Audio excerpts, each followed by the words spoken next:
I was just watching some tennis and I saw something weird. I figured I'd document it. Check this out.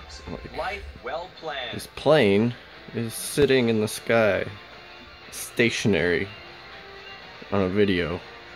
Here it comes. Alright, hold on. Live in the 16th arrondissement of Paris on this Friday. Watching some French Open tennis, and look at this. See, it's a video.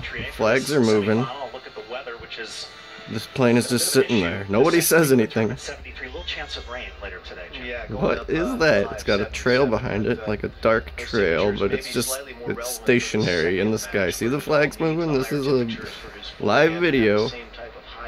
Nobody says anything. Nobody notices this plane just sitting still in the sky. What is going on? What is that?